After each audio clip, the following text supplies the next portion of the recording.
Welcome, welcome, welcome. Hey, everybody. We are back and we're so excited to be here. I'm excited to be back with everyone. If you're not here, if you're here, welcome, welcome, welcome.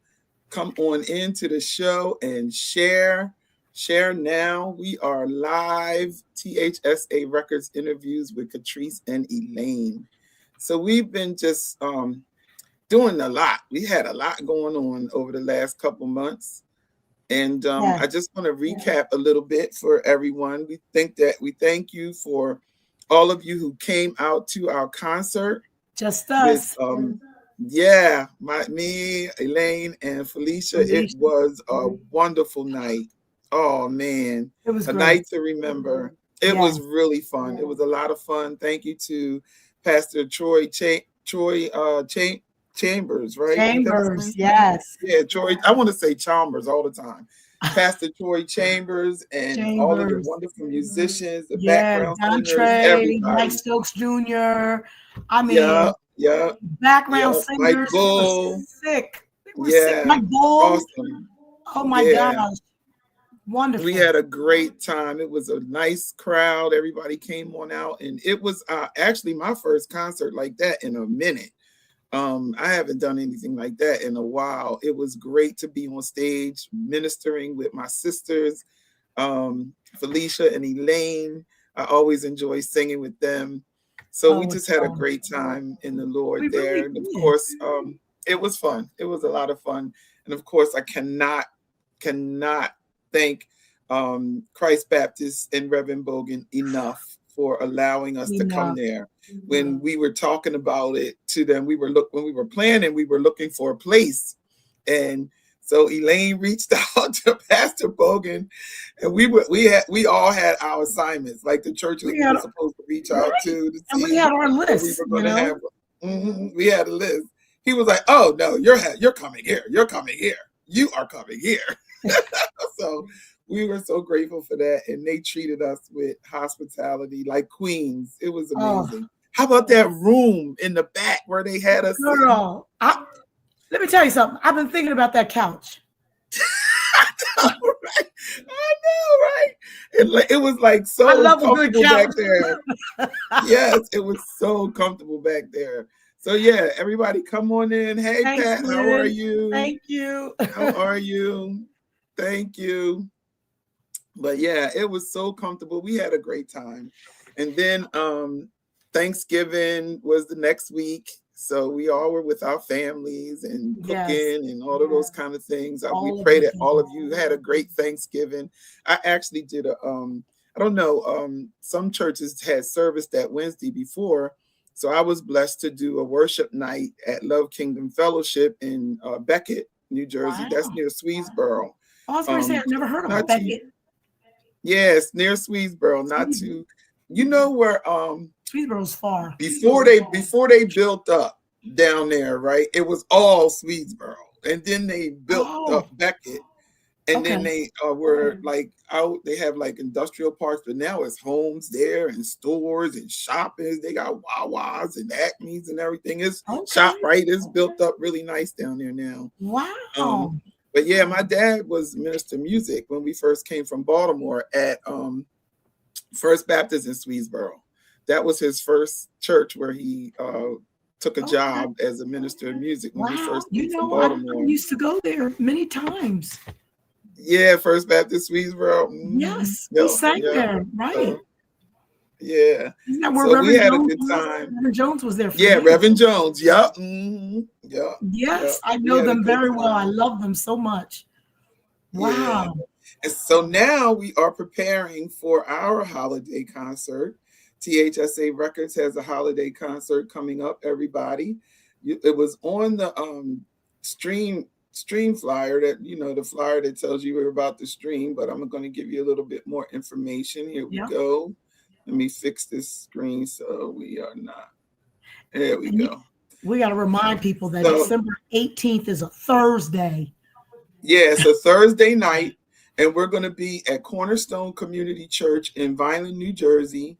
And the artists who will be there from the label are Mark Woods, Mark Wanzer, Tina guitar, the Carey sisters, myself and Elaine. We are looking to have a fun time. We're going to sing some Christmas songs and do some of our own songs that we have released on the label. But most of all, it was just a blessing to have Pastor Graves and Sister Graves invite us to come this year. Yes. Something for holiday, but we were so busy doing other things, I just didn't have time to plan. And when he asked, I was like, "Oh, that is so perfect!" And so, because you don't really have to think about it, we just gonna go down there. We're gonna come together, have some fun. They got vendors that's gonna be there selling. So if you a last minute Christmas shopper, you might be able to pick up some, little gifts for your family and friends because there are vendors there. I think they're gonna have food vendors there as well. So the concert starts at 7 p.m. And like Elaine said, it's a Thursday night, December the 18th. Yeah, don't show up on Friday. Yeah, we won't be there. We won't be there. It's a Thursday night. And, during the holiday, people do things all different times of the week. I remember when I was in high school and college, we used to have concerts and they didn't care what day it was. It was Christmas. It didn't matter. Right. Didn't matter. You just showed up. You would have to be, you just showed up. Yep. So yeah, we're excited for that. And I believe this is the first time we've all been together since the launch in July of 2023. It has. Right? Yeah. Right. Yeah, because we've all done different. No, we did. Remember we did that thing out in the Clayton with Brennan. We were there. The artist. Outside. Remember that? Yeah, outside. That wasn't July or whatever. He had a festival. That sure was. Yeah. And he invited some of the artists from the label. So we try to get together and do things and give them opportunities to minister their songs and stuff like that. And it's going to be fun. So I'm excited for that. It's wonderful. So tonight, you want to introduce our first guest? Well, I've got a lot of stuff on my page first. Christmas at the Tabernacle was last Saturday. It was ridiculous. I'm still on a high from Christmas at the Tabernacle. Our incredible Professor Craig Hayes and the Tabernacle Mass Choir. This Christmas at the Tabernacle has taken on a life of its own. That's the terminology that we're using when I was talking to Professor. It has taken on, this has become an event that people look to. It was packed, Katrice. Packed. Yeah. The balcony was full. The balcony boys were in the balcony. The balcony brothers, Ron Nichols, John Winslow, John Eggleston, all the guys were there. All our UMAC folks. It was just great. Joe Pickett and Dimitri, Dr. Scott Cumberbatch. It was insane. Our UMAC family was there. I'm telling you, they were there. Also, the next day we went to family and friends at Pastor Lois. At Pastor Lois Church, yeah. Let me tell you something. They are the sweetest people. I told them, even if I'm not invited to sing, I just want to come and just be in their presence. They're so sweet. It was so beautifully decorated. That I told them I might be inspired. I might be inspired from all their wonderful decorations, but we'll see.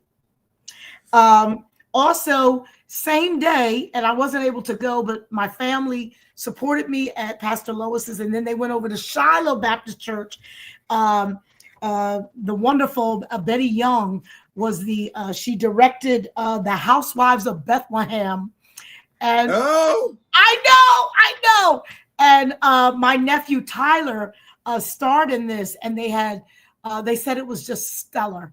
It was stellar, and they had a packed house. That sounds like fun. Oh my goodness, they said it was so good, and they had a packed house. Pastor Lois had a great house full, and of course, Christmas at the Tabernacle was ridiculous. One thing I want to do, I know we never do this, but I just got to do this. I wanted to pay homage to three dear people. One of them, my dear friend, Kathy Blackwell, that passed away. Yes. She's the one that introduced me to Joel Bryant, who was the minister, was the MD for Tremaine Hawkins. And if it wasn't for Kathy introducing me to Joel, I would have never been able to tour with Tremaine Hawkins. So Kathy, I know you're up in the heavens. I love you and I miss you already. So it was tough hearing the news that my dear friend had gone. I mean, she got all my secrets and she got all my business, So she took it with her. Wonderful lady. I'm grateful I got to meet her. Yes, I'm so grateful to you, Katrice. I know we got to get moving, but I'm so grateful to you. It was such an easy yes when she said, my computer is not working and I need to make, and Katrice and I went over there and she made the font bigger on her computer. And then I said, Katrice, get on that baby grand. Katrice played and sang and filled that place with music. Yeah, it was a wonderful day. That was a wonderful day. She talked about that a long time. So I'm grateful that we were able to do that for her. Doreen Macklin, who was one of our soloists in our church choir. We just got news that she passed away suddenly. Doreen led many songs, Enters Gates. She led He's Been Good. Her and her mother would sing the song I've Got a Testimony. So Doreen, she would call me Door. And I would call her Door. She would call me Lane. And Doreen, we're going to miss you. And our blessings and prayers go out to her family as well as the Blackwell family. And the latest news, and I just think of him as an icon, is the Reverend Dr. John Howard of the incredible John Howard Caravans. Dr. Charles Lyles as well, is part of that. That is the group is an icon. They're an icon, and their music, his music will never be forgotten. Their music will never be forgotten, but we will honor the Reverend Dr. John Howard, and our love and everything goes out to all of them, the families, and Bishop Lyles and his family, because they all were so close, and they were all family. So we're thinking of all of you, Jared and John Howard. We love you. Bishop Lyles, we love you. Dr. Diana Lyles, all of you guys in the John Howard Caravans. So I just had to put that out there. Thank you for that. Yeah, I couldn't believe it when Dr. Howard, he was like somebody who you just never, they supposed to live forever. That's his presence. He had a presence. And he was quiet, but when he got up to that mic, his voice boomed. Yes, amazing. His voice would boom when he spoke. Yes. And he would introduce those songs. That was a hard blow today. Yes. Yeah. So we found that out today. Yes. Found that out. Keep them in prayer, everybody. Y'all, you know how we do. We keep each other lifted up. Yes. So keep the families in prayer and things like that. So any more now? You got any more announcements? I'm done. Okay. So you're going to introduce our first guest? Well, this gentleman, we love him. I think we fell in love with Earl at the first UMAC when we were giggling and sniggling and being bad. And because we were just excited to be in the house and excited about gospel music. And, we love to hear, good harmonies and good singing. And it just makes us excited. And what was Earl? Earl was sitting in front of us. So I probably pushed him in the back so many times and he kept turning around and, we just had a great time. But he is an incredible writer. He's one of the Fabulous Five. The Fabulous Five. Is. The first UMAC 5 that presented their music to the UMAC's United Music and Arts Conference. And he writes wonderful, wonderful music. And anybody that's in his presence is blessed to just be around him because he brings a lot of energy and he's serious about music, but he loves God. And he only wants to give God excellence. So without further ado, There Who he you is. talking about? We talking about you. I'm talking about you. I'm talking about Yeah. you. Thank you, sisters. Thank you for that Hi, how are introduction, you? Elaine. You're welcome. I mean, your voice changed and everything when you started. Well, you know, we got to do it right. You know, got to get the announcer voice on. Got to do it the right way. Exactly. So, how are you, Earl? I'm doing all right. It took me like a second to get myself together after she mentioned Joel Bryant. We do miss him. He came to Rhode Island with Tremaine and my choir, the first iteration. When he heard our name, he said, "Earl Bright and Elevated. That's a great name. That's a great name." And I'll never forget. Yeah. I miss Joel. We did so many weddings and funerals and of course, singing behind Tremaine. Right. That was hard. I'm not gonna lie, it was hard. But I miss him dearly. But I would have never had that opportunity without Catherine Blackwell. Wow. How you doing, Bishop? Hey, Willie. Thanks for tuning in. Good to see you guys. Hey, my Willie. Happy birthday, belated. We said happy birthday. We're going to keep celebrating. Yeah. Hey, Bishop. So tell us a little bit about how you guys started in music. I have your bio, but I want you to tell the people a little bit about how you guys started in music. I'm one of them people. I got music and ministry in my DNA.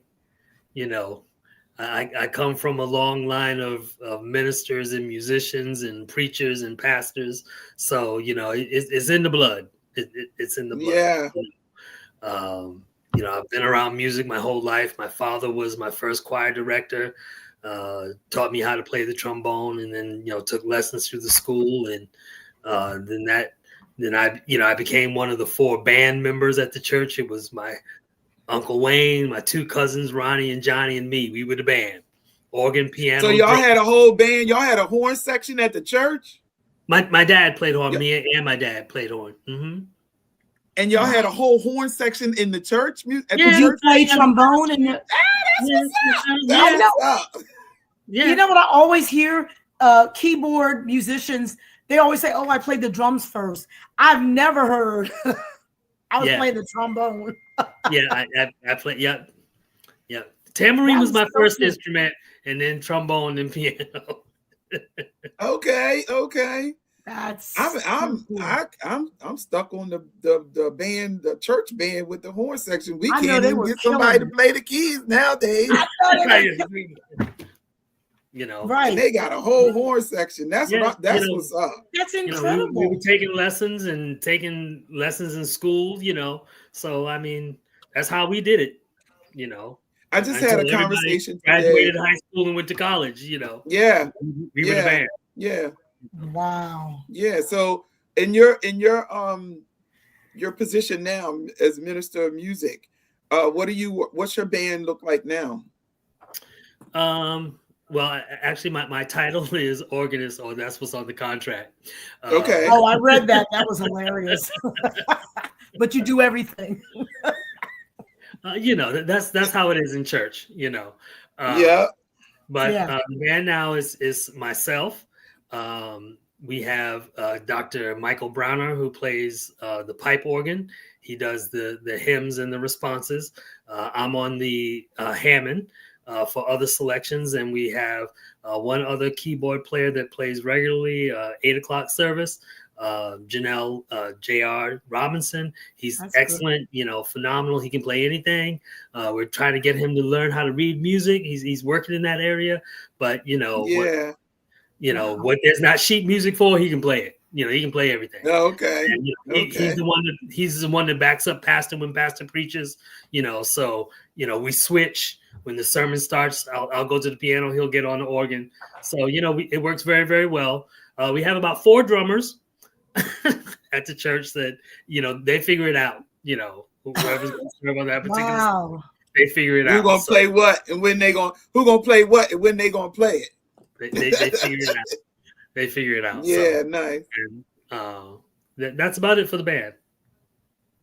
So do you see yourself doing this long term? Like you would never retire from this? How many From years being a has it minister of been? music? I've been playing for over 50 years. Wow. I guess I can say the Wow. same thing. I can say the same thing. I mean, I thought about it Look, today. I had to think about how old I was. Like, okay. You can. I was like, wow, but I had to say as long yes. as God gives me grace and because it takes grace to do this. Yes. God gives me grace. I plan to keep on keeping on. Yes. Yeah. Okay. Because you know what I love What's to your talk favorite? about? Yeah, I love it's you love the music and everything, and it's the personalities. That's what's fun. Yeah.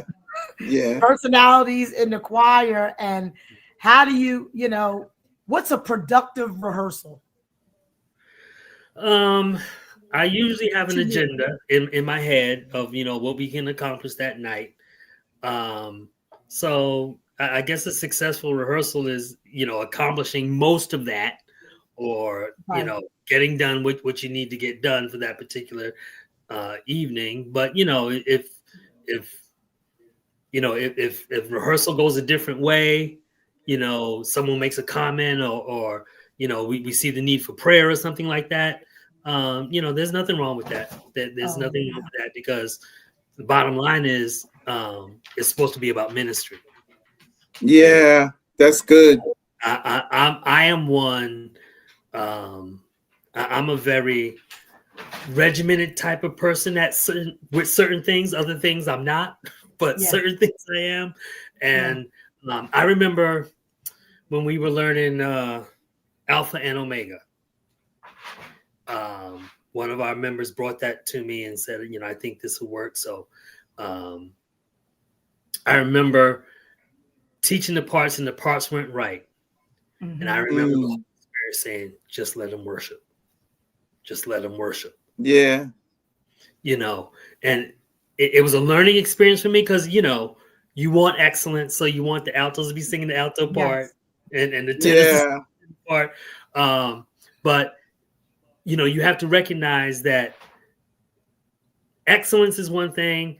You're not going to reach perfection. Excellence is one thing, but you have to minister.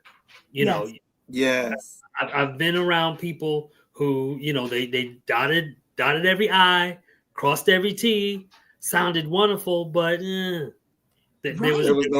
Holy Spirit wasn't there. There was nothing there. No substance. Mm-hmm. There was nothing there. Anointing, yeah. Are you always surprised, or do you just love that feeling on Sunday morning when rehearsal was like, and then Sunday morning it was like angels? When that happens, yes. That's what I'm saying. I love when that happens. When that happens, yes. What does that mean? It doesn't happen often, or this is Earl being Earl. What does that mean? But I love that. I'm always like, these are not the same people I rehearsed with. It's amazing. You get nervous, or you get concerned, because you're responsible for what you present to the Lord and to the people. Sure. But when God takes over, and you have to learn that, put this in God's hands. You do what you're supposed to do. You prepare, you pray, but then you leave it in God's hands. Amen. That's the truth. Yes. That's something I'm still learning even after all these years. I know. He does perfect the praise. Yeah. He really does. He does. He really does. And he comes in and he just puts his hand right on it, and then it just takes it to a whole nother level, and things you couldn't even imagine or even think to do. He just does it, and you don't even know. And sometimes it's like just needed for us to be, like you said, Earl, for us to be able to understand that this is ministry, because I'm a perfectionist too. I think I am, when it comes to that. And this is ministry first, though, and it has to be that way. Hi, Taiwan. Thanks for tuning in. Hey. Yeah. How do you tell your choir? Go ahead, Katrice. No, go ahead. I don't have a question. I was going to say, how do you, when you say, like we've always done that, and I like that. You know, you're not just a choir. This is ministry. You know, we rehearse, you know, during the week, and then on Sunday we execute. It's ministry time. Yeah.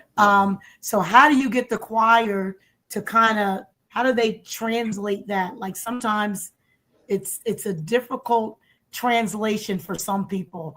How do you get them to transfer or change their thinking? I don't think I really have that problem. That's great. Mainly because I think maybe because I've been there so long. I've been at Ebenezer for 29 years. That's so right. Nice. Many of the people that serve with me now have served with me all 29 years. Yeah. With, you know, except for COVID. You know, the 3-year break we took because of COVID. But you know, so they kind of understand that. You know, the Lord has blessed me with some folk that are willing to work. You know. Yeah. Yeah. Mm-hmm. That's a blessing. They know what to expect from you because they know who you are. Mm-hmm. They don't expect anything less than excellence from you, which is awesome. Right. How long have we known Earl? So you know he has a standard. So we've only known him a few years. I can only imagine him.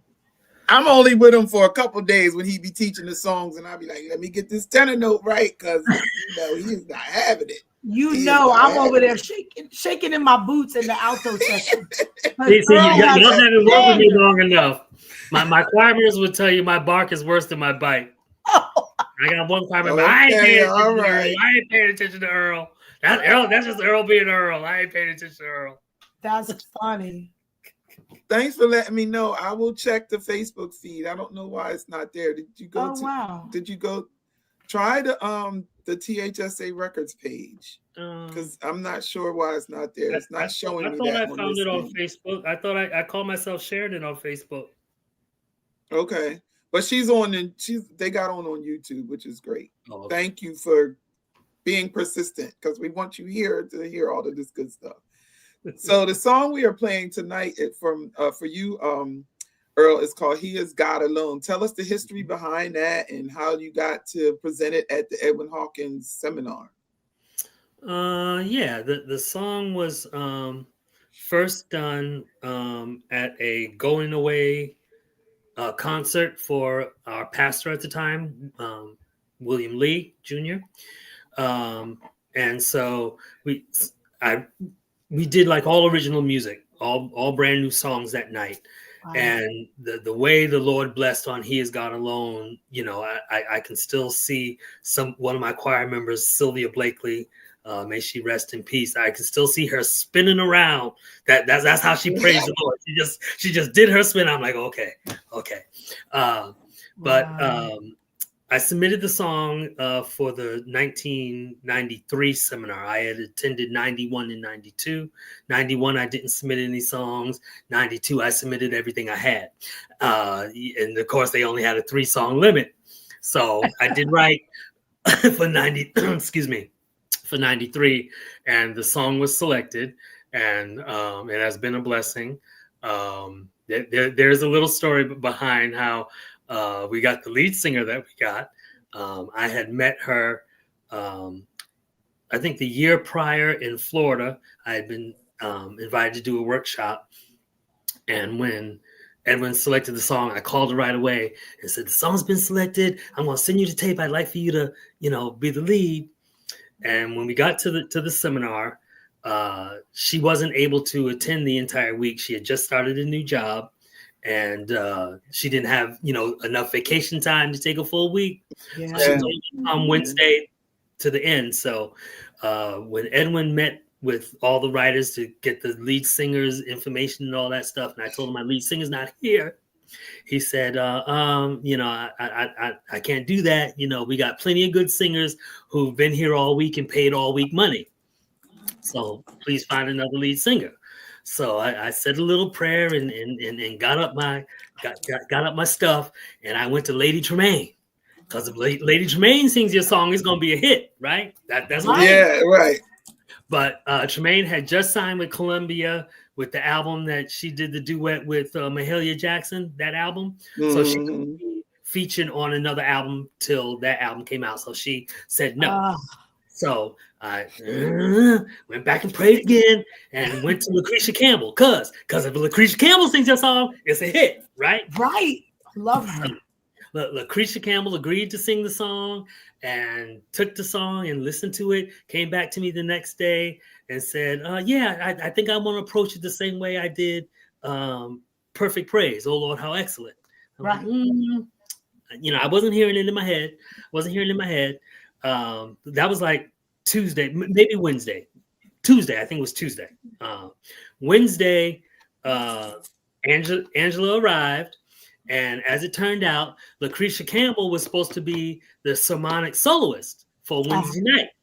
But she had left to go to Memphis to sing and couldn't get back to Atlanta. I guess. Oh, wow. So we had no sermonic selection person. And Bishop Walter Hawkins was worship leader and said to the great big old congregation, the seminar, anybody able to sing a sermonic selection? Here come Angela Smith from the back row, still dressed in her Mickey Mouse T-shirt and her jeans because they had just come off the road. I mean, literally, I think her mother still had curlers in her hair, all that. Looking like she just came off the road. I'll sing. So she goes up and Walter's interviewing her very quickly. And I was sitting like 2 rows behind Edwin, and I reached over to Edwin and I said, that's who I want to sing my song. He turned around and said, I don't remember which song is yours. So she told us she was from Rockledge, Florida, and she was going to sing God Sent His Son. So Bishop said, well, here's Angela Smith from Rockledge, Florida, and she's going to sing God Sent His Son. And I already knew what was going to happen because I had heard her singing this song twice before. I already knew what was going to happen. She sings that first line, God sent his son. That second line, they called him Jesus. When she says that word name Jesus, there is a shift in the atmosphere. And I mean, she said they called him Jesus. That whole place stood up. I think I was the only person sitting down because I'm like, I already know. And she ministered that song. And I'll never forget, after the song was over, Bishop Hawkins came back up and took the mic and said, don't look at me. Y'all were thinking the same thing. Y'all were thinking, who is this? Who is this? Like, didn't she bless us? Didn't she bless us? It was a very funny, wow. It was a very funny night. Wow, that's incredible. That's a good story. It is. It is a good story. Was it because he lives? I was thinking the same thing. Yes. Okay. Because he lives. She called it by the first line. Yeah, the first line. Right. So yes, it is a great backstory. Thanks, Stephen. I love it. All right, yes, so we're gonna go ahead. You want me to play it now, or you would? It was a wonderful experience, and I kind of wish I could get the unedited recording because there was a whole bunch of worship in between the song and the reprise. That's a story for another day because that's a longer story. Okay. Well, let me just as a teaser. When the song started, I heard the Holy Spirit say, "Watch." So, I was attentive, but when the song was over, what happened was the closest thing that I've ever experienced to what the Bible says happened at the day of Pentecost. That sound. There was a sound that came from the back of the choir and moved forward. So we'll say that story for the next time. Here we go. He is God alone. I love it.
him who'll make it all right, for he is God alone.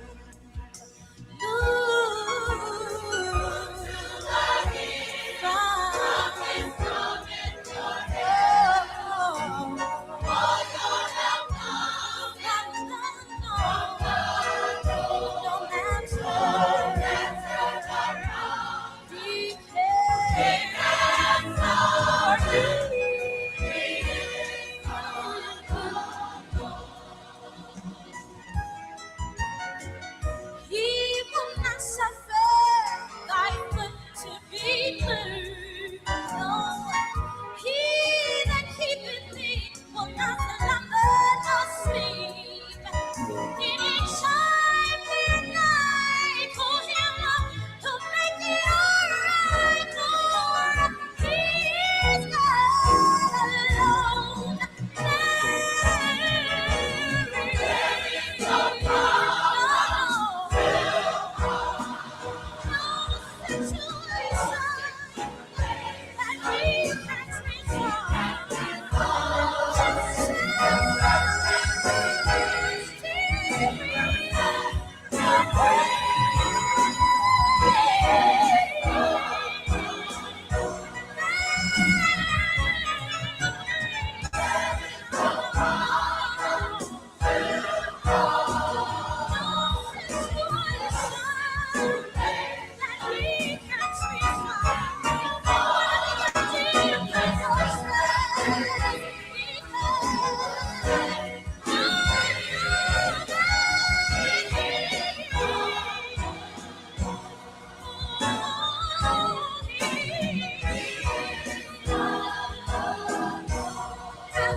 That's a good song.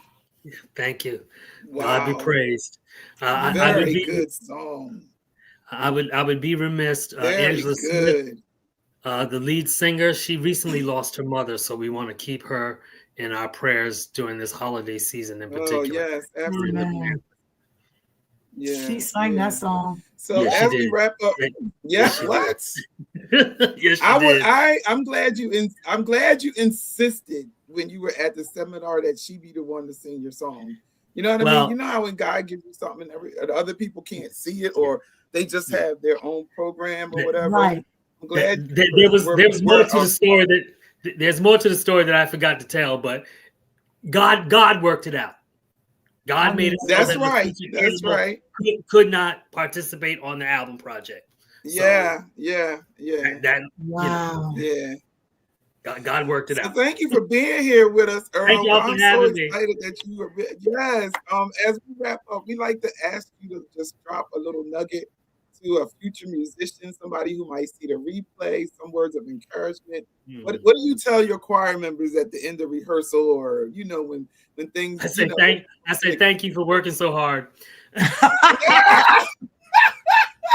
Hard work pays off. Hard work pays off. You guys brought it up last month when Armando was on. How he made a point about our people. They're volunteers. We have to keep in the back of our minds. These people are volunteering to make this music right, and they're working hard to make the music right. No other thing other than God's glory. Right. They're not getting paid. That's right. Right. That's right. Yeah. Right. I appreciate it. And what I would say to the young musician, hang in there. Your gift will make room for you. Amen. Yes, it will. That's amazing. That's amazing. Amen. Yeah, that is, and it is so true. It is so true. Yeah, it is so true. Yeah. Amen. So thank you Love once y'all. again. Have a great Christmas. Have a great Christmas. Have a wonderful Christmas. I don't know when I'm going to be able to put my eyes on you for real. But I know, right? I know, right? No, yeah, that would be wonderful. Yeah. Thank you again. So thank you. Right. Have a good night. Bye-bye. Take care. Love you. He's the best. He is. That was a wonderful interview. I know. I like that song. I like that song too. And he's brilliant. He's brilliant. Yes. Absolutely. Well, I don't know how you guys put songs together like that with all the intricacies and you hear all these movements and stuff in your head, and it's wonderful. Yeah. He's actually from my dad. My dad's from Providence, Rhode Island. You said that. That's crazy. Yep. I found out I met the first UMAC that I went to when I met Earl. When we were at the songwriting thing. Yeah. My dad is from Providence. I just knew his music was gonna be good though. From the first time we met him, I'm like, oh, he's got some good music.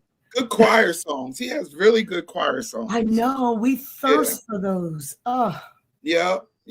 Really good stuff choir we can do in church. Yeah. And it don't take you forever to learn it. Like that part. You know what I mean? Don't take you forever to learn it. Yeah. So our next guest is a young man who I met. This is my first year meeting him at the United Music and Arts Conference. I didn't meet him last year. Was he there? Did you come? He'll tell us. I don't remember if he was there my first year, but this year he taught a song that just I can't stop singing it. Everybody is singing it. Yeah, and when he was up there teaching that song, it was like I have to interview him. I really need to know his story. And so he's from Houston, Texas, by the way of Waco, Texas, by the way of I think Oklahoma or something like that. Is it Oklahoma? Oklahoma, yes. Yeah, I don't even know nobody in Oklahoma. Now I do, but I ain't know nobody. Oklahoma, where the winds are sweeping on the plains. I used to watch that movie over and over and over again. Me too. But yeah, I don't even know nobody from out that way. But yeah, it was an awesome time. We had a great time with that song. And as soon as we got home, Earl sings your song, DeJuan. Yes. And that's what I was getting ready to tell you. They are singing that the Garden State Church, the Garden State Chorale chapter celebrates their 46th anniversary this coming Sunday, December 14th.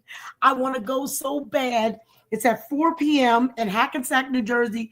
They are singing DeJuan's song. I heard a clip of their That's what's up. I want to go so bad. Rick Green, Reese. Rick. I seen that. I seen Rick on Facebook talking about that. So, Scott Cumberbatch, all of them.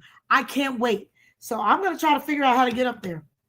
That's me. Yeah. That's my story. And I'm sticking to it. I have to sing with Gary this Sunday. I know. New Gary Diggs and Tri-State and all of them. I'm on the program with them this Sunday afternoon. Yeah, I know. It was just amazing. Went to Taiwan. It just took over the whole rehearsal. So good. This song. So without further ado, we're going to bring our next guest up, Mr. Dewan Adamson. Hey, good evening. Hi, how are you? How y'all doing today? Good. Good. We're doing great. We're doing For all great. of my family out there, I just want you to know this is your new cousin because this is my new nephew. So all my nieces and nephews, don't be acting all crazy. This is my new nephew. His wife is my new niece. That's right. So we've already established this. It's just the way it is. And he's Texas. He's Texas. It's locked. It's locked. It's locked in. It's locked in.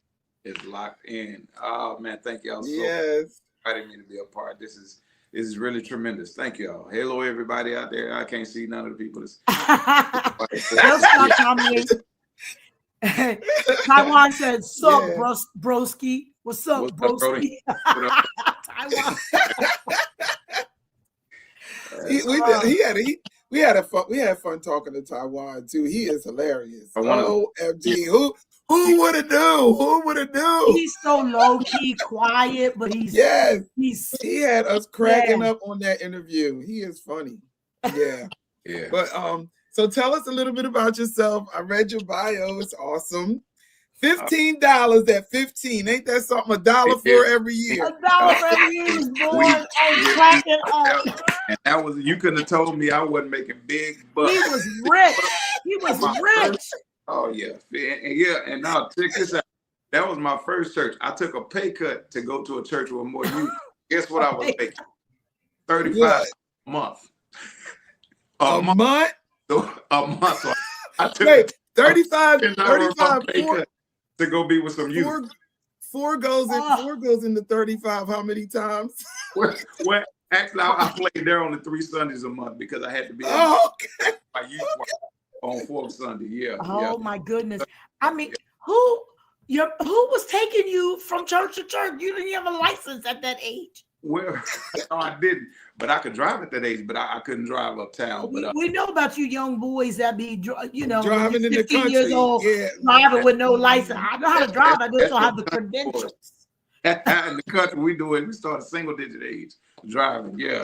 I know. I mean, all you gotta do is learn how to drive a tractor or anything else, and you can drive a car. That is so true.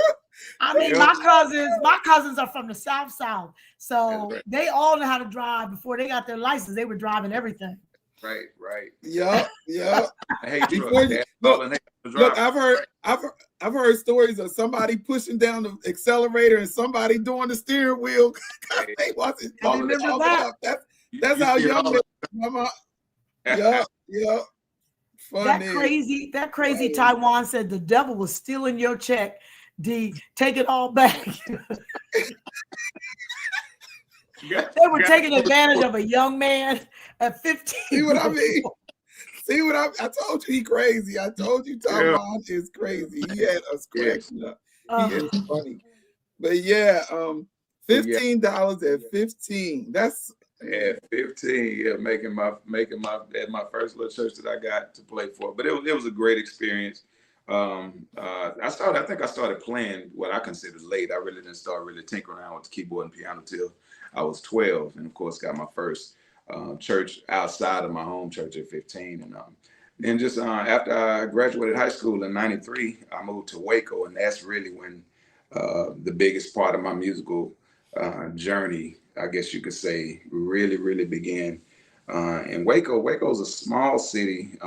And when you are hired as a musician there, you usually have to do everything. You have to play as well as teach the choir. So my love for teaching and directing the choir actually it was birthed out of necessity, because I had to learn how to do it. Okay.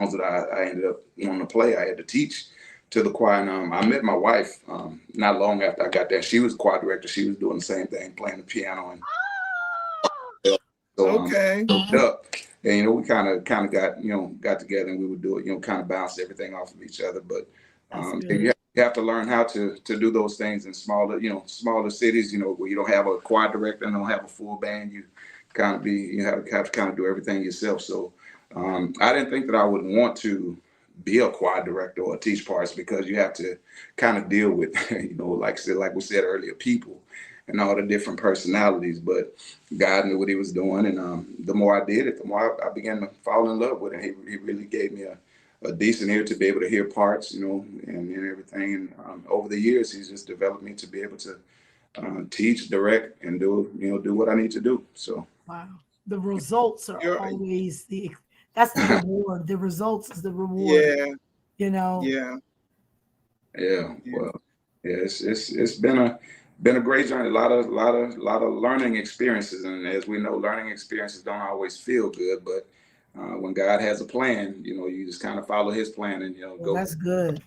The trade-off. Yeah, that's real good. God will always see you through. He don't take you through training for nothing. So no. A lot of times when we're being trained and we're being pruned and cut on, it doesn't feel good, but he still gets the glory ultimately. And that's right. Amen. Yeah, he's dropping nuggets already. We just already. We just getting started. He dropping nuggets. I didn't mean no. That's good. No, you keep talking. No, that's good. Keep going. Yeah, that's the truth. We don't like the way it feels a lot of times. No. It's painful. I remember when I was long distance with work, and I would travel from Maryland to New Jersey. It took me about 2.5, 3 hours to get home. Sometimes I could do it in an hour and a half, but but anyway, I get to rehearsal and the people that lived around the corner didn't show up. Ooh, yeah, been there. Yeah. And that's the feeling. I'm so excited to get to rehearsal. So excited to be here. And then the people that live here, maybe 5 minutes, 10 minutes. Mm-hmm. Mm-hmm. Oh yeah, I'm gonna stay home and watch my TV show. Yeah. So as a leader, it kind of plays with you. And then you got to remember, like you said, what your priorities are. Absolutely. I know that's right, Earl. Yep. Sometimes what I've learned is God will sometimes withhold a certain amount of support from those that you feel should be present, for lack of a better word, you know what I'm saying? And to let you know that you can depend on me, talking about God, you can have to worry about think they ought to be here. Why they live 5 minutes away when they got good voices, they can do this, they can do that. But sometimes he'll just, for whatever reason, he'll not let things solidify on their end to show you that he's God and he's got you. And if he's got to work for you to do, his work is gonna go forth with or without the people you think you need. You know what I'm saying? Sometimes we can put so much stock into people because they're gifted, they can do this, they can do that, and we play all these things up in our minds.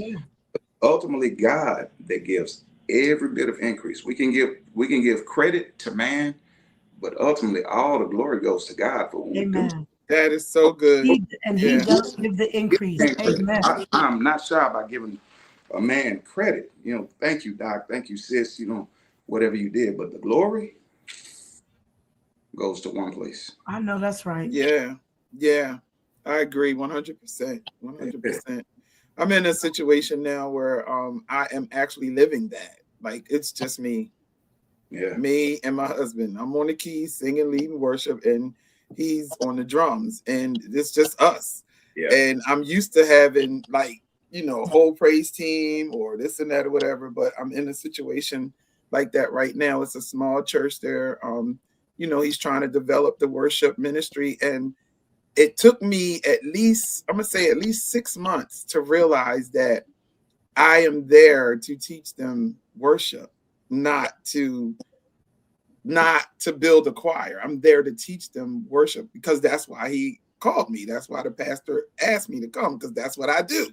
And so I had to really come to grips with that. And it's okay. I sing by myself all the time. I get in that basement, me and my husband, we be going for broke, Right. So it's like, it's not like I can't do it. It's like when you're in that type of environment, you expect to have, I need at least a soprano, tenor, and alto. Can I just get that? You know what I mean? Right. And stuff like that. But so I'm in that situation now. And I am grateful for what you just said, because that just really spoke to me, because it is God who gets the glory, and he will give me what I need to teach the congregation worship. And out of that it will grow into what God wants it to be. Absolutely. Yep. Yeah, that was good. That's good. Wonderful. Yeah, that was for me. Thank you. I'll be praised. When did you start? When did you write your first song? I know it's in your bio, but I want you to Yeah, I wrote my first song in '98. I moved to Waco and I started my group that I have now. They were like community choir in Waco, and it was after on a Saturday after rehearsal.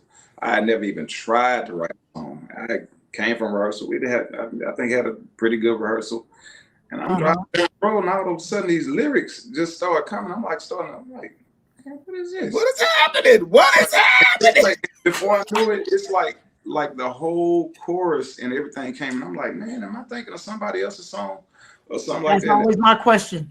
And, like, I don't want to, bite off nobody, but no, it's what God gave me. So it was in spring of '98 when I wrote my first song, and I think at that time, who was that was real popular, like Patrick Love and A.L. Jenright Master. Oh yeah, mm-hmm.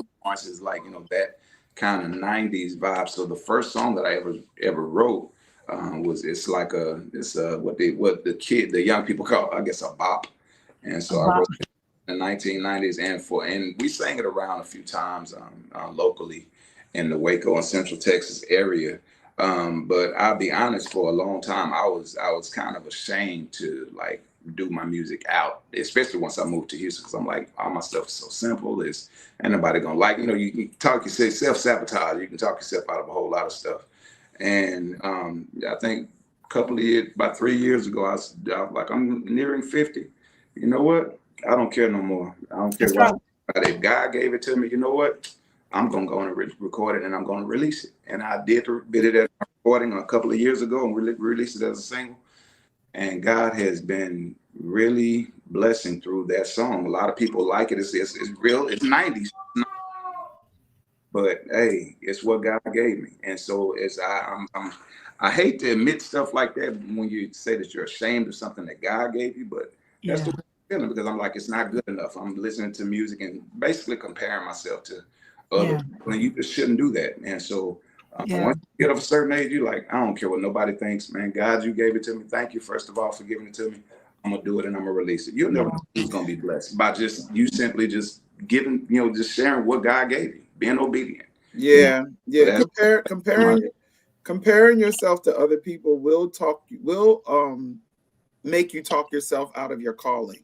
You know what I mean? It's like we are wonderfully and uniquely made. Yes. And that's on purpose. God didn't do that by mistake. And so even though it's only you got an octave on the keyboard, right? Right. Between the black and white keys, you know what I'm saying? It's gonna sound like something else. But when God gives it to you, you know what I'm saying?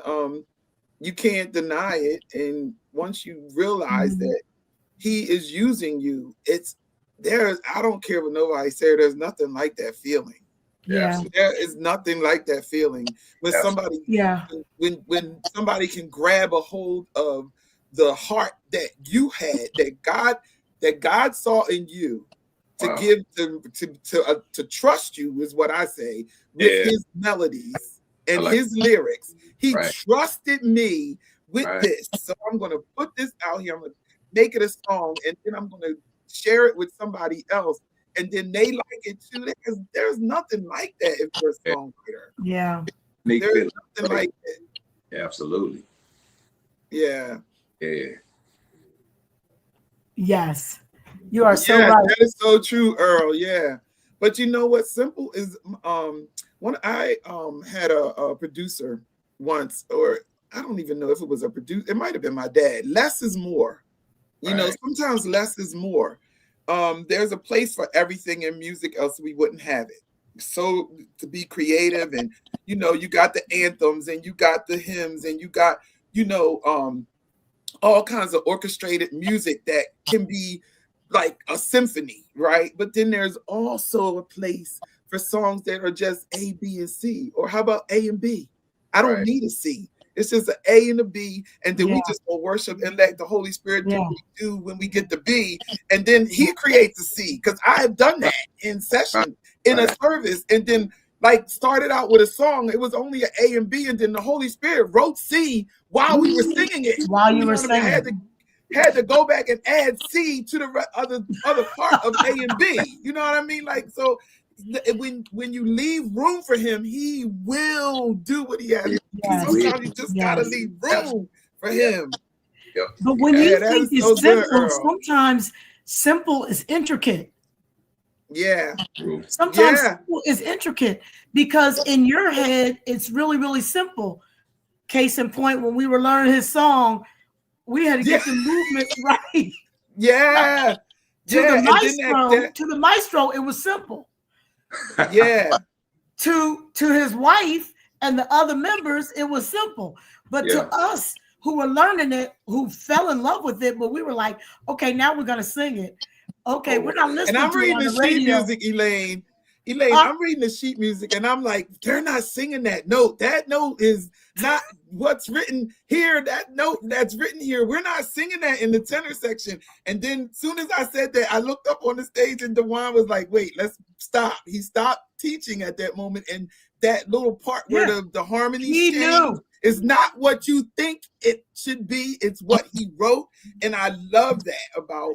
I love that when people do that in songs. You know, and Earl's another one. You can call it simple if you want. They're not simple. They sound simple, but then when you get ready to learn them, they're very intricate. There's some little, little idiosyncrasies that are in there. Idiosyncrasies that are. Yes, Elaine. Yes. That are complex. He singing notes that he ain't playing. It has nothing to do with my age. I saw young people that weren't getting it either. They weren't getting it, Elaine. They were not. That is so true. But baby, when we got it,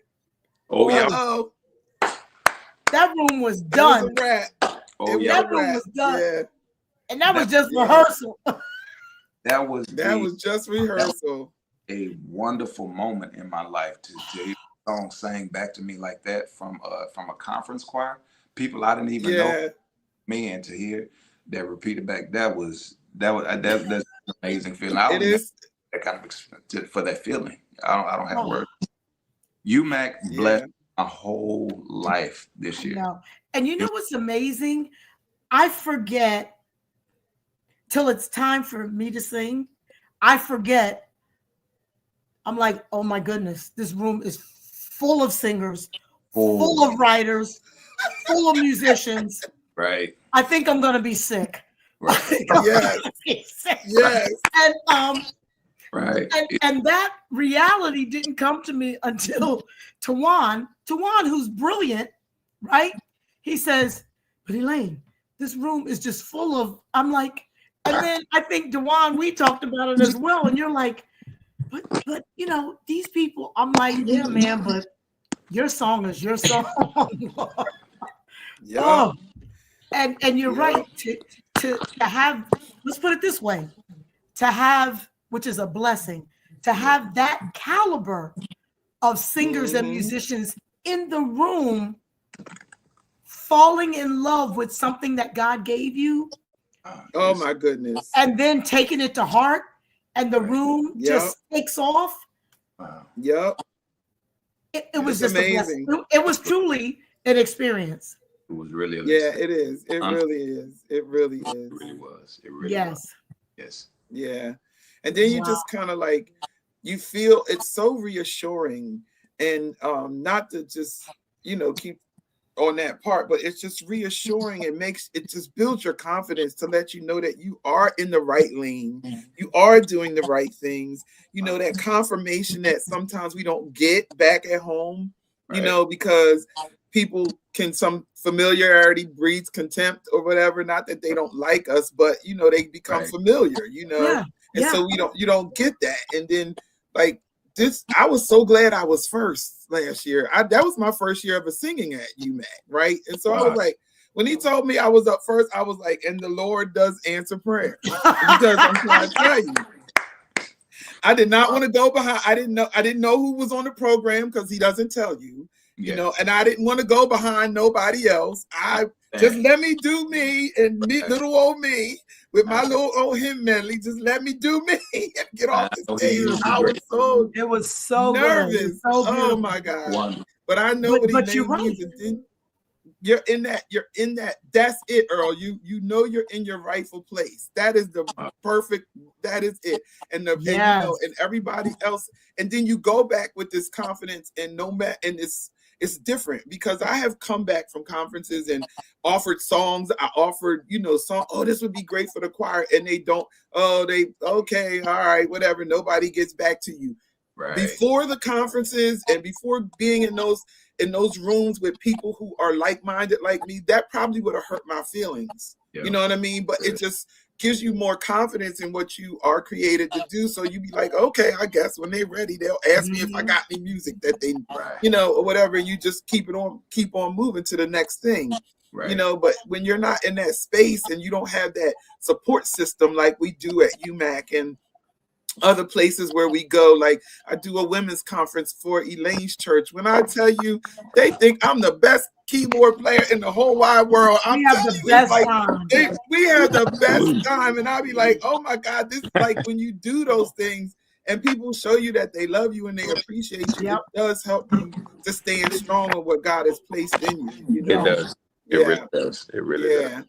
Yeah. It does. Yes. It's amazing. It's amazing. Yes. So are you working on any new music? Because we are going to hear one of your songs you released this summer. I'm actually working on trying to get the project that I did back in 2024, trying to get it released. I've done all my background vocals, my overdubs and everything. So I've released 2 singles already, and I'm getting ready to release a third after the new year. And since this is my first, I'm still an independent artist, just trying to find a way to release my music, and I guess just trying to get my name out there. So I'm releasing 2 or 3 singles, before I actually release the whole project. So trying to find my niche and doing things, and maybe not, going the conventional way with everybody just releasing the CD outright. So just trying to stay before God. How we use. But that's the right way to go.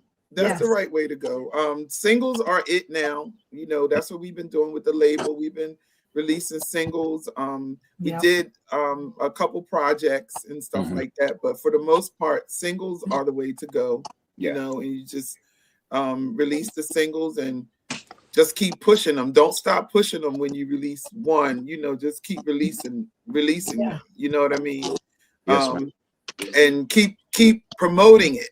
You know what I mean? Like, just because you released it doesn't mean there's a million people in the world. You know what I mean? And so they're not going to hear it the first time you put it out there on Apple Music. Just keep pushing it. That is the truth. Keep promoting it. The same song. 10 different people will hear it the next time you make an ad or promote it or whatever. Yes. Yeah. I had to learn that from Katrice. Yeah, just keep pushing it. Yeah. When you go out, make sure when you and your group go out or whatever, make sure that you're singing at least one of your songs. You know what I mean? If not all, you know what I mean? Because if you're not singing them, who else gonna sing them? Right. Yeah, absolutely. Right. So make sure you're singing your songs and stuff like that. Not only that, that's how you get paid. When you perform your songs, you go in and certain platforms you get paid by performing your music. So that is that's just good that you're doing the singles is the way to go now. Yes. Yeah. So can you introduce your song for us and tell us a little bit about? I'm gonna play. Hold on, let me see. What did I tell you I was gonna play? I made a vow. Made a vow. I made a vow. Yeah. I made a vow, which was the first song, as I was explaining earlier, that I wrote. It's got a 90s feel to it. It's upbeat song. I think the young people will really enjoy. Simple messages saying I made a vow to the Lord and I won't turn back. But bottom line, and I think we all heard the old Kojic congregational song, I made a vow to the Lord, I won't turn back. So it's ultimately saying the same thing, but just got a little 90s feel to it. Okay. All right, here we go. I Made a Vow by Dewan Adamson. And what's the name of your group? Anointed Worshipers. Anointed Worshipers. To the Lord, and I won't turn. Say I made a and I won't turn. I won't. Through the storm and through the rain, through the hurt. Anybody been through some situations? I know he's a keeper.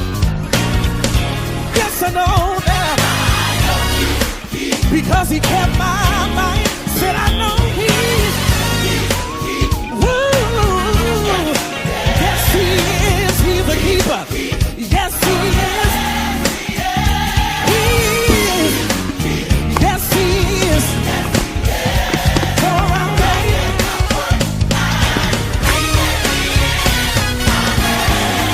Put your hands together if you made it. I'll say I made it.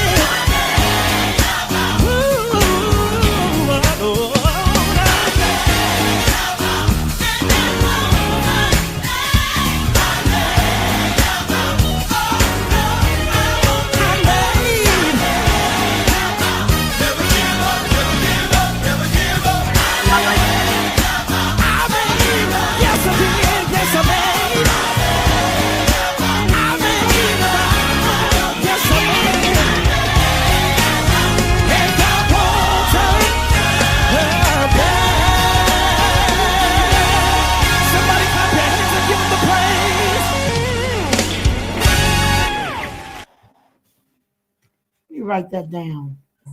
I know, right? I was like, I love how the parts, I love it when parts break up. I don't know why, I just do. When the parts break up and they do their thing. That's really nice. Thank you. Thank you. And when did you write this? And this one you wrote in 98. 98. And It it's still hitting today. Yeah. It's still hitting today. Yeah. Oh, wow. Absolutely.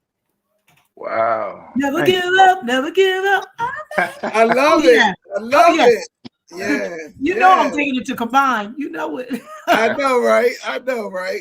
So listen, so when you are writing and you're doing your thing or whatever, like, do you have to be in a certain space or a certain mindset, or like what's your environment look like when you're creating, especially now that you know this is your gift? Every situation, every song has been different.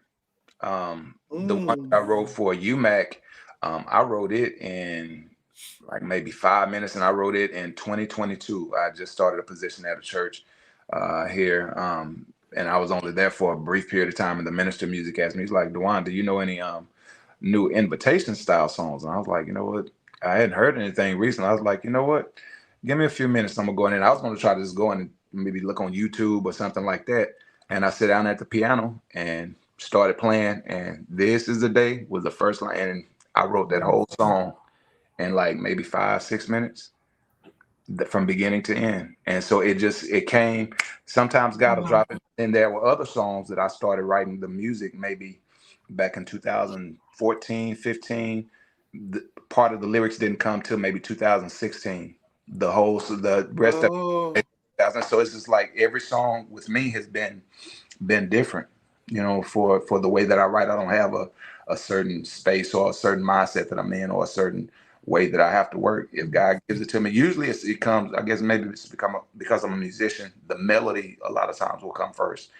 And sometimes I struggle with the lyrics because I don't want to get into that, I call it rhyme time, to where like each phrase kind of rhymes, and I don't want to do every song like that. But there are songs, you know, just sometimes it just depends on, I guess, the way God wants to give it to me. And I'll have it in my head. I won't have it recorded or anything. I might, you know, do a little voice note on my phone or something. And the next time I try to sing, I'm like, that's not it. And something will end up changing. So, but every situation with me has been different. But I'm grateful for what comes out. Yeah. Do you co-write? Do you co-write with your wife? We tried it some years ago. We tried it. And what I mean by that is my wife is excellent musician, but she started so young, so she got burnt out on music other than just singing. She'll sing all day. I mean, choir. I know. I love watching her all day. But as far as playing and doing that, she's not into it right now. And I because I'm her husband, I can't. I don't try to force anything. All right, you don't want to do it. All right, I'll leave you alone. I'll maybe circle back around in another 2 or 3 minutes. You want to try it again? No. Okay. Learn, because listen, I like peace in my house. That's right. That's right. I like peace. Fellas, if you married, keep peace in your house. That Tell want to know them. something, leave her alone. Tell them. Get your circle back around to it later. All right, baby. That's the best nugget you dropped all night, sir. The best nugget you dropped all night. Yeah. Men, are you listening? Yeah, that's because I like peace. Maybe if you thrive in chaos, hey, boss, go do what you do. But no, I like peace. I'm telling you. Yeah. Peace That's is a wonderful thing. Wonderful. It is. It really is. Yeah, wonderful. We tried it too. I don't co-write with John. Like, I tell him what the drum's supposed to sound like. He'll tell me things every now and then, but I'll be like, I know I need the toms right here. And I'm horrible with drum sounds. Horrible. I can't give you the sound. I just know I need cymbals right here. Okay, right. What do you want them to do? Oh God. Yeah.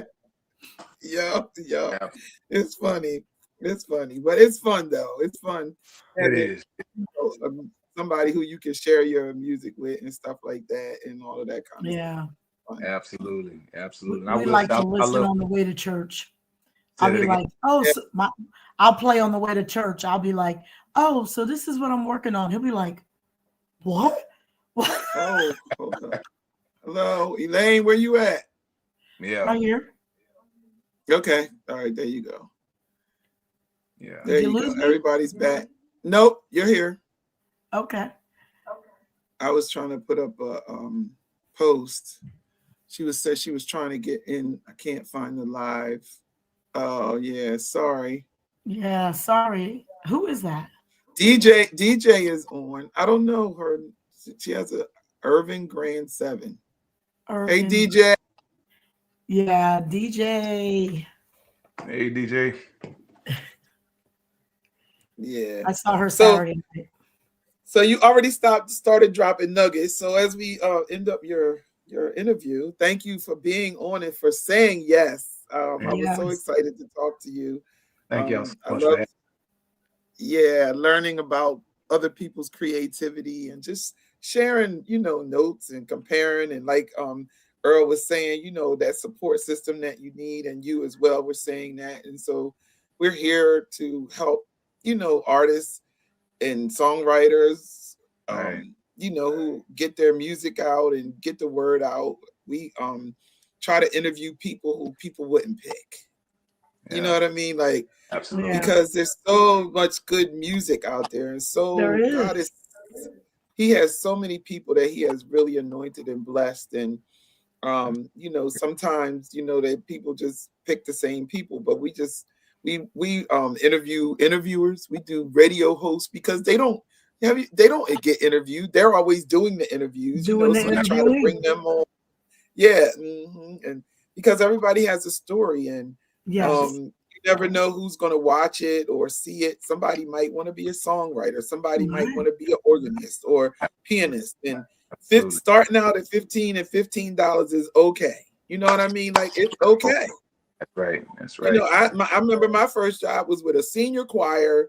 My dad because I didn't play by ear, and my dad used to have to write out the chord charts for me to the songs that they would want to sing, because he played by ear. I never did that. I just started playing by ear, right? I'm a reader. And so he would write out the chord chart, the sheet music for me, and I would go to rehearsal. I got $25. $25 a month to drive from my house all the way out to the country in Fredericktown, New Jersey, and stuff like that. And it was an adult senior choir, but I was grateful for the opportunity to learn. And I was like, what I'm gonna teach all of these people are old enough to be my grandparents. Now they're not gonna listen. They're not gonna listen to me. I was so young. I was just out of college, but my dad taught me what to say, how to act, and just be respectful and stuff like that. And it was a wonderful experience, Absolutely. So what you have to say carries weight, especially when we're doing it for God, and we need to be, sharing that with the world, because the world is lost now. So drop your nuggets and let us know what you would say to somebody who's going to watch this maybe tomorrow or next month or whatever? I was going to say to the young musician, but this is to every musician. Whatever you're doing, whether it's keyboard, organ, drums, whatever, practice your gift intentionally. Amen. Yeah. Intentionally. And because we do this for church, and we do it for God, do what you do as unto God and not as unto people, because people are fickle. They will love you at 11 a.m. and by 11:32 they'll be on something else. And so if you focus on God and do it as unto him, he'll always have an audience for you. That's the one thing I love about God. No matter what he does for you and through you, he will create an audience for you. I know that he'll create, and you may think, don't nobody like what I'm doing. Man, God got somebody out there for you. You're doing his ministry. He got somebody out there that wants to bless you. Amen. But just doing ministry. So do whatever you do as unto God and not for people. And if you're in leadership, realize that the people that you're leading are they are the dear saints and the dear children of God. Can't abuse them. You know what I'm saying? And there a lot of times, choir members don't get paid. And they come to choir rehearsal off of a long work week, children acting crazy, husband, wife acting crazy, and they did what they could do to get there. Yes. Love them. Handle business. Wrong. Don't slack. 100%. When we come to rehearsal, hey, we ain't playing. Right. But remember that these are volunteers, and they love them. Love on them. Love them. I agree. Love on them, because sometimes that's the only love they may feel. They may not feel any kind of love at work, that's the truth. At home, and coming to rehearsal, gathering with other saints, and doing something on common ground. Sometimes that's the only agape love that they'll feel. Yeah. Back home, and they need to feel appreciated. Yeah. And so that's leadership. But it's so much that we could say, but I mean, just nothing else. Do what you do as unto God and not for people. Amen. All right. Yeah. Thank you so much for saying yes. Man. Thank you for being here. This was fun. Thank you, Earl. Thank you, Earl. Thank you, Earl, for being here. Thank you for having me. Thanks for sharing with us. It was amazing. And yes, like y'all said, I don't know the next time we're going to put our eyes on you. Oh, Adele. Hi, Adele. Next, we didn't know that was you. But I know I kept saying who's right. Yeah, but thank you for being here. Thanks for sharing your stories and your words of wisdom. But most of all, we love you guys dearly. And I just pray that God will continue to bless you and your ministries, your families. Y'all have a great Christmas and a prosperous New Year. Yes. If I don't see you. And just keep doing kingdom. Just keep doing kingdom. Yeah, because God He alone is worthy. He alone is worthy. Absolutely. So everybody, we thank you for tuning in. Thanks for being a great audience tonight. You guys are awesome. Thank you so much. Share this with somebody who who's a musician, who you want to encourage. Just share. We will be back next month. I think our guest is Danielle Bryant, and I forget who the other person is. But you know what we do. We will post it, and you'll know next month, the second Tuesday.